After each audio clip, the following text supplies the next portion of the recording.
Our special guest today is Kevin Kennedy from KJK Publishing. Welcome to the show. Thanks, Crystal. So, what led you to specialising in horror literature, Kevin? Yeah, I've always read horror books. That's just my preference. I've always been a big reader, and Richard Lehman was probably the first author that I sort of fell in love with his work and followed it all, which led me on to other horror authors. And then, at quite a young age, I discovered the sort of indie horror market, and I really enjoyed that as well.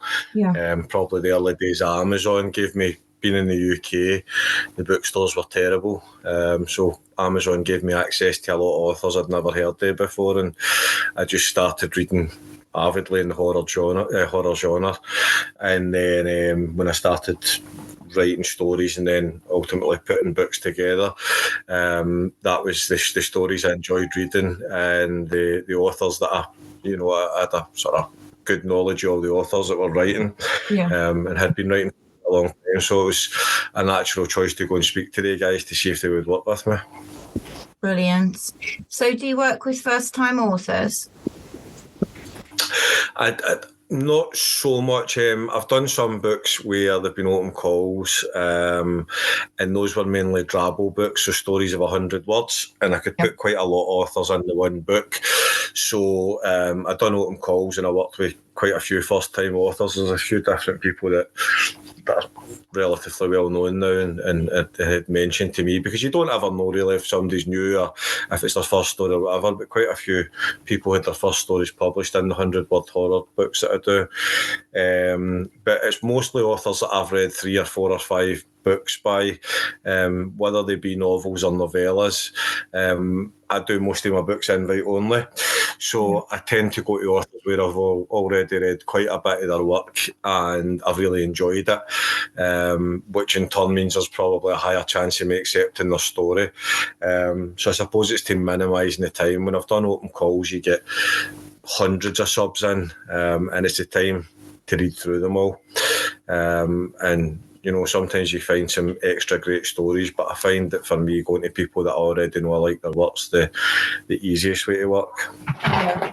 So where do you normally put out the open calls?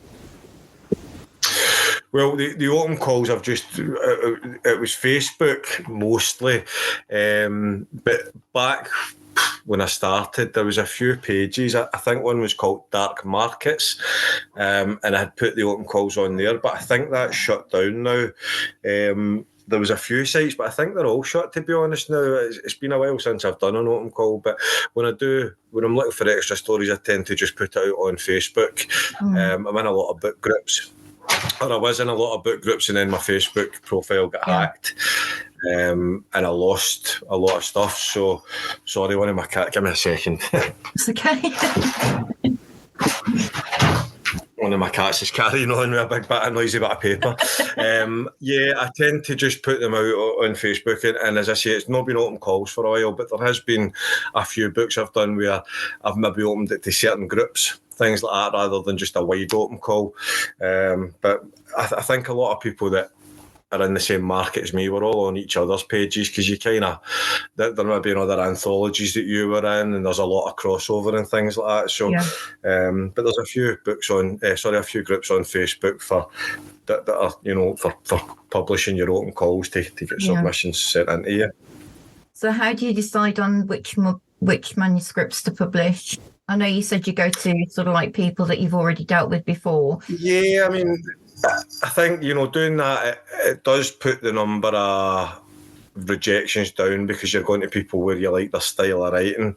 So that's the first thing, because somebody could send you a great story, and if it's just not a style of writing that I particularly enjoy, I won't publish it. The stories that go in the book are very much stories that I enjoy.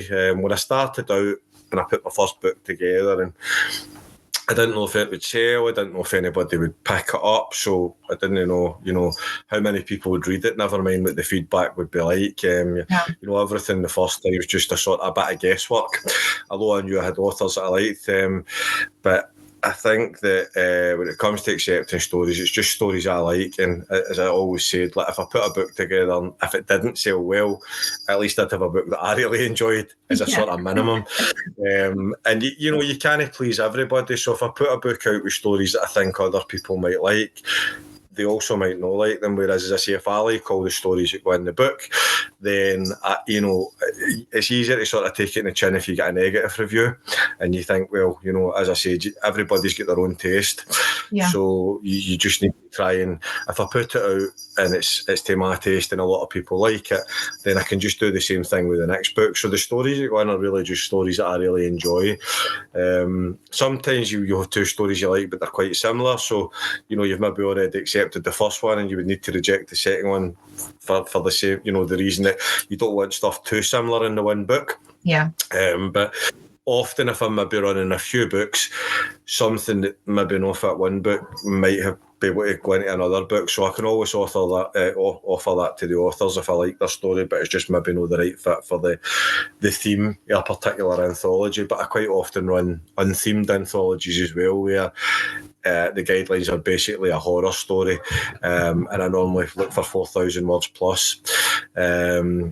And then again, as I say, the stories are really varied for that because you're letting the authors that you enjoy their work just sort of run wild and bring you something that they've really wanted to write. I think sometimes when you give a lot of authors you like a theme, you get a lower percentage of them coming back and writing your story because they maybe just don't have an idea for the theme that you've suggested. Yeah. Whereas if you give them sort of free rein, quite a lot of authors have maybe got a story sitting that they wanted to write or a story that they have written and haven't found a home for. And it can, as long as I enjoy the story, then it'll be into one of the unthemed books. Fantastic. So what role do beta readers or focus groups play in your publishing process? Probably not a lot. I work really fast generally, so I normally go out to authors and say, look, this is a book I'm putting together, this is what I'm offering, are you interested in working with me? If they say yeah, I tend to set up a secret group on Facebook, so it's just for the potential contributors. Yeah. And I'll use it for updates and when I get the cover designed and things like that, and I'll keep in touch with them rather than having to do it all individually. When the stories are coming in an ideal world, if everyone's going okay, I'll be sending each story as I accept it to my editor, and the stories will come back to me ready to go, and I'll just place them in a folder while I'm working on other things. So when it comes to accepting the final story, and these days I used to get loads of stories on the final day. The stories always come in the deadline, and then you had a stack of stories to read. Yeah. And I kind of learned for that, so I maybe make the deadlines 2 weeks before I need them.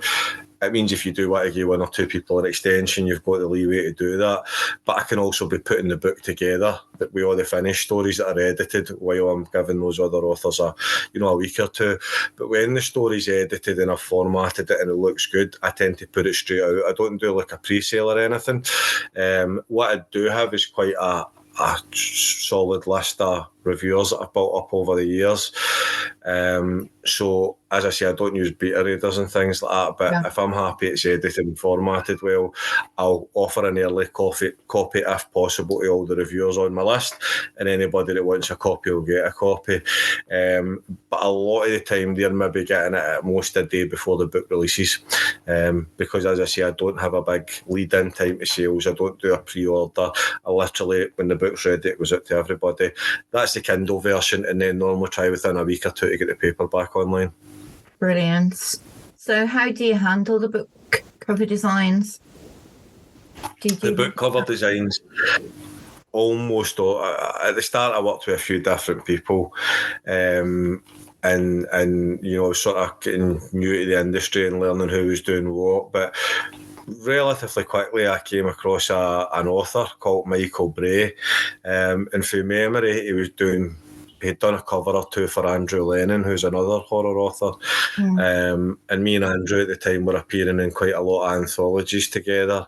And then I'd started doing my own books, and Andrew, whose work I loved, I was inviting to submit stories to my anthologies. And then I'd asked him about a cover, or as I say, maybe a few covers, and he'd said Michael Bray was doing them. So I think Michael Bray at the time was working as a full-time author, but I believe his background is he was a graphic designer.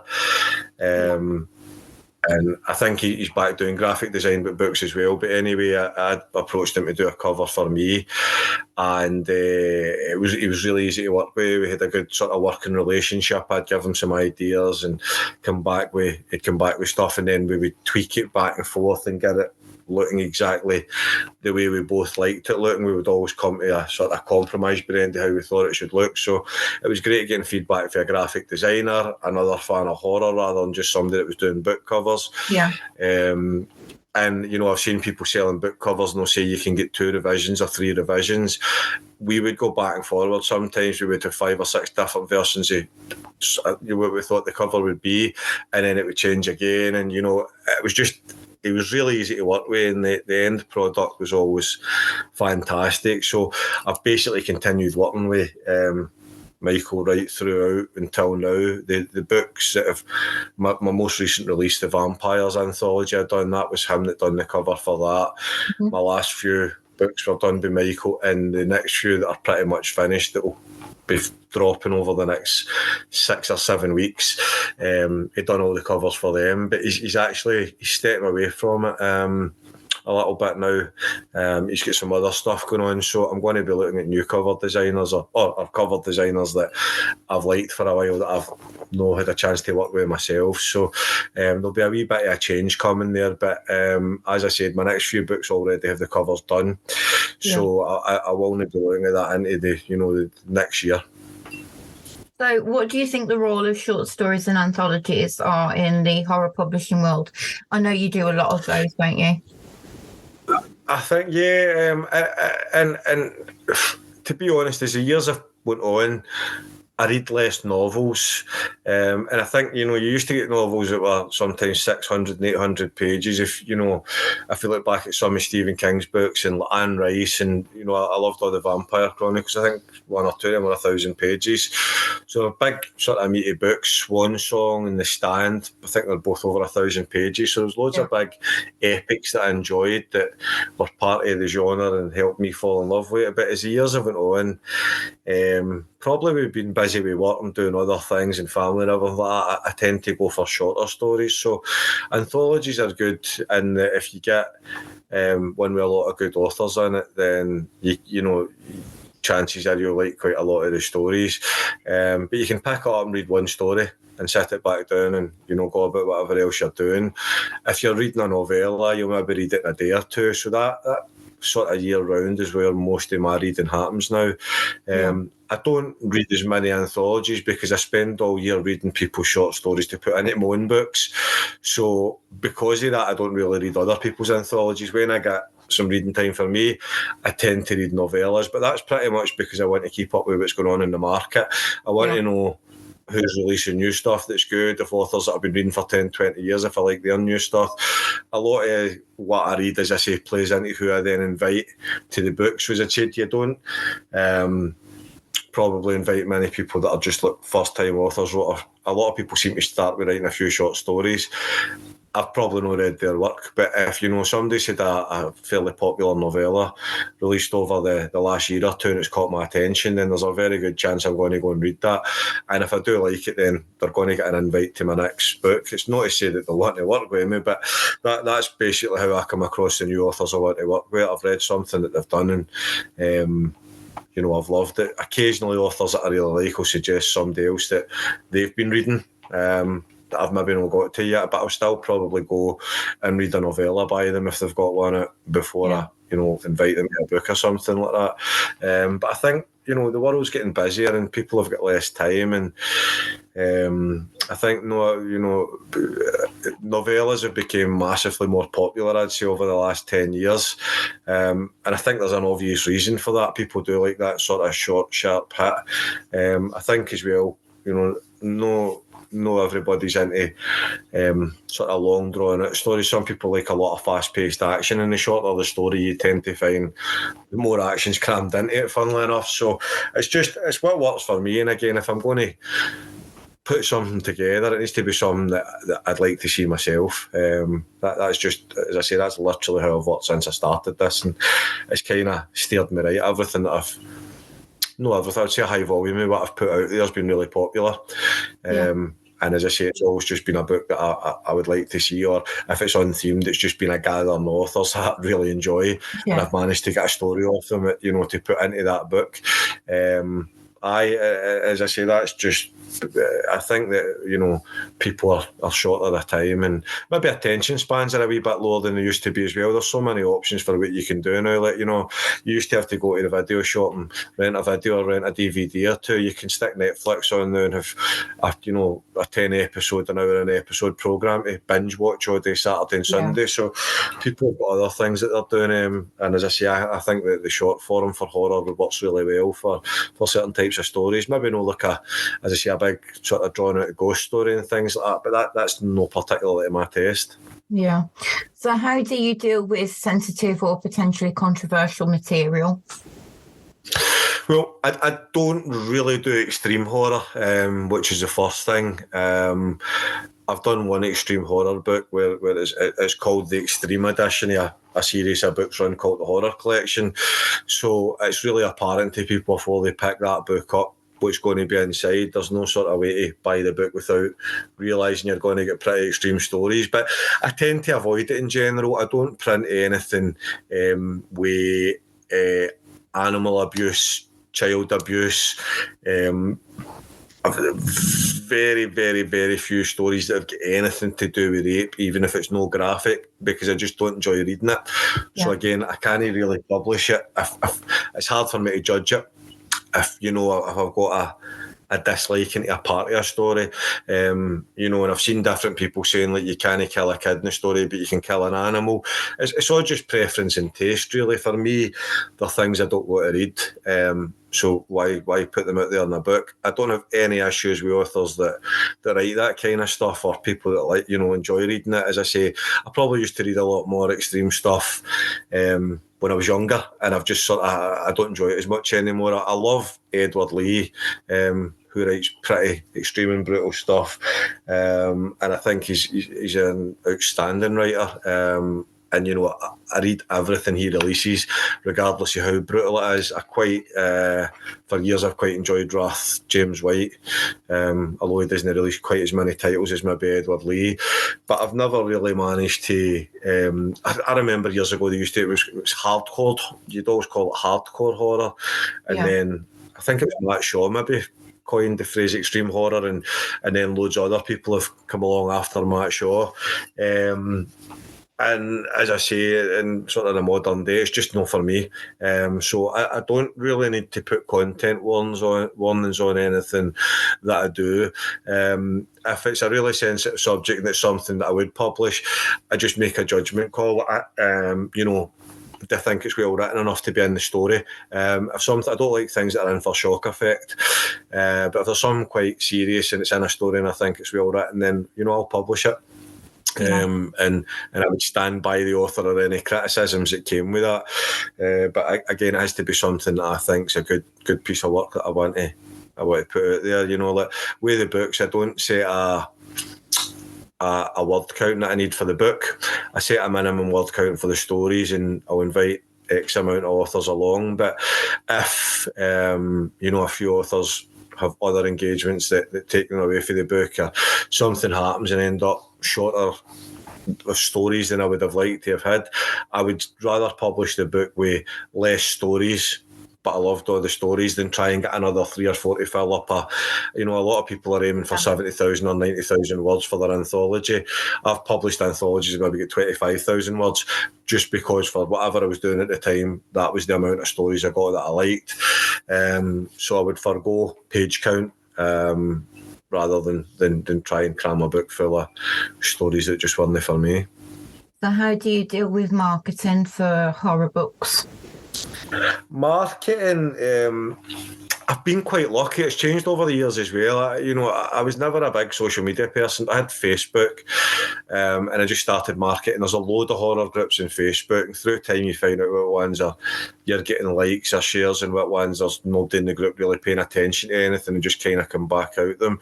I used to have a blog through a site, I think it was called Blogger just, and that kind of was dying off. But back then you could feed it straight into, there was was it Google Plus or something that had a profile? It was something that Google shut down, but you could feed your blog into that, and it seemed to get quite a lot of hits. But I think it was if it was Google Plus or what it was called, they shut it. And then the blog became kind of pointless. So I ended up getting a Twitter account, and then through time I got an Instagram account, and then not too long ago I got a TikTok account. But as I said, when my Facebook and my Hotmail got hacked, they get into different things, and I get kicked out and blocked for particular sites. So some of them have kind of lost a lot of that. But up until recently, that was how I was marketing everything.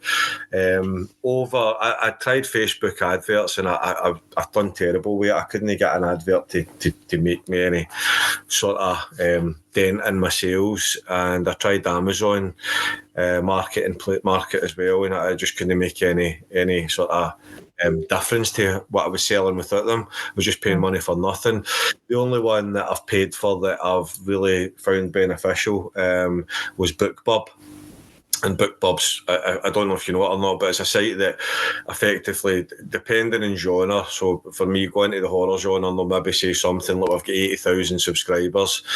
So you pay a fee, which is roughly, if you want to publish it in America and the UK, I think from memory it's about £350. I don't know whether, it's $400 odd or something like that. So, and then what they'll do is, whatever date they give you, they'll do an email blast to all their horror subscribers. And what you need to do is you need to coincide with the deals, put your book on deal. So say it's $2.99 for Kindle, you'll drop it to 99 pence, but you'll get anything for hundreds of sales to 1,000 sales. But other authors probably got a lot more than that, or other publishers. But I've only managed to get my first BookBub deal about a year ago, maybe not even that, and I've had 4, I think now, and 3 were really successful, and the last one was abysmal. It was terrible. I lost money, but overall that's been really successful for getting loads of copies sold, and the volume, even though you're selling them at a lower price, the volume kind of makes it worthwhile. But that's been up until BookBub, as I said. The Amazon and the Facebook were a waste of time. So everything's been done sort of through free marketing on social media, really, up until the BookBub deals. Brilliant. So with your publishing, what's the actual process for submissions if you were to do an open call? Basically, well, when I put it out, I'd normally have a time scale. So again, if it was an open call, I'd probably run it longer. So I might open the open call for 6 months, and then, so I'd obviously set the deadline. I don't really have an upper end, so normally I'll say stories above 4,000 words. I'll occasionally get authors, approaching me to say, look, my stories went a lot longer than I thought. It's 10,000 words. I'll still read it, and if I like it, it'll still go in the book. But if I was doing an open call, obviously you need to take into consideration the length of time to read every story. So I'd probably make it, between 4,000 to 6,000 words, and it's literally email them to my email address. Yeah. I read the stories, and I don't wait to I finish the open calls. I would just get back to people and either accept it or decline it based on I like the story. And I suppose it's a first come, first serve that way. That, if you write a story similar to one I've already accepted, it's the first person that got me the story that I liked. I wouldn't then go back and reject something I'd accepted. So, as I say, I kind of work and build a table of contents as I go. I've never had a book so far that's went too big. I think I've got my biggest book was either 130,000 or 140,000 words, and I just published it at that size because I loved every story I'd received for it. So it would be send me the stories, I read the stories, I get back to people and accept or decline them. I don't provide a lot of feedback. I used to do that, and I found that some authors weren't very receptive to getting the feedback. I think that, if you send me a story, the way I work, I like it, I don't like it. That's really it. Yeah. If I start to tell you why I don't like it, the chances are it's maybe been my taste and you won't agree with the points that I make.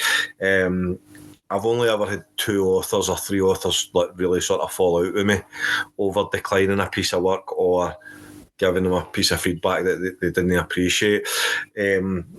I don't heavily edit stories. If I think a story needs a lot of editing, I would just decline it and let somebody else work with the author. Another publishing company that maybe wants to invest more time in the piece and work back and forth with them. It just isn't the way I work. If I think that there's something that could be made a wee bit stronger, or like your story's great and the ending's weak, or there's a bit that just doesn't gel with the rest of the story, something maybe needs cut, then I would give you that feedback. And often if I do give the author feedback, it's again kind of like, well, look, this is what I need to make it work for me. You don't have to change it, but I'm only going to accept it if you do those wee bits. But I'm no somebody that heavily edits stories. I think authors have often wrote the story that they want, but I know from I write as well. So if I write something and somebody comes back to me and says, "Do you know what would be great?" and they give me an idea, sometimes you think that would be great. How did I not think of that? But it's a fresh set of eyes on it. You write it the way you've had it in your head, and sometimes you're too close to it. So sometimes it's nice to get a wee bit of feedback. I suppose a lot of people are getting that for their beta readers and things like that. But with myself, as I say, it's just a case of, either it's a straight acceptance or decline, or there's maybe a wee bit or two that I think needs tweaked. But again, that's probably got more rare as the years have went on. I think sometimes now I'm putting 3 or 4 or 5 books together at one time, and receiving stories for each of them can mean sometimes you're getting quite a lot of stories in, and you're maybe formatting another book. You're maybe writing a short story for somebody that you owe them. As well as life sometimes takes over. So I think some of the way I work now is like kind of needs must. I would rather put out a few quality books a year, but I don't like to be kind of tied into one project and have nothing else going on. I work better when I can sort of jump between projects and keep myself busy. Yeah, fantastic. So have you got any upcoming releases that you're excited about, Kevin? Yeah, I love Christmas horror. The first book that I ever put together was the first anthology I put together was called Collected Christmas Horror Shorts. I tend to use names that are a wee bit sort of, it does what it says in the tin. I like it to be obvious what's in the book. Yeah. So I've done a Christmas book. That particular book turned into a series of 5 books. So there was Collected Christmas Horror Shorts, then it was Collected Halloween Horror Shorts, and in between there was Collected Easter Horror Shorts.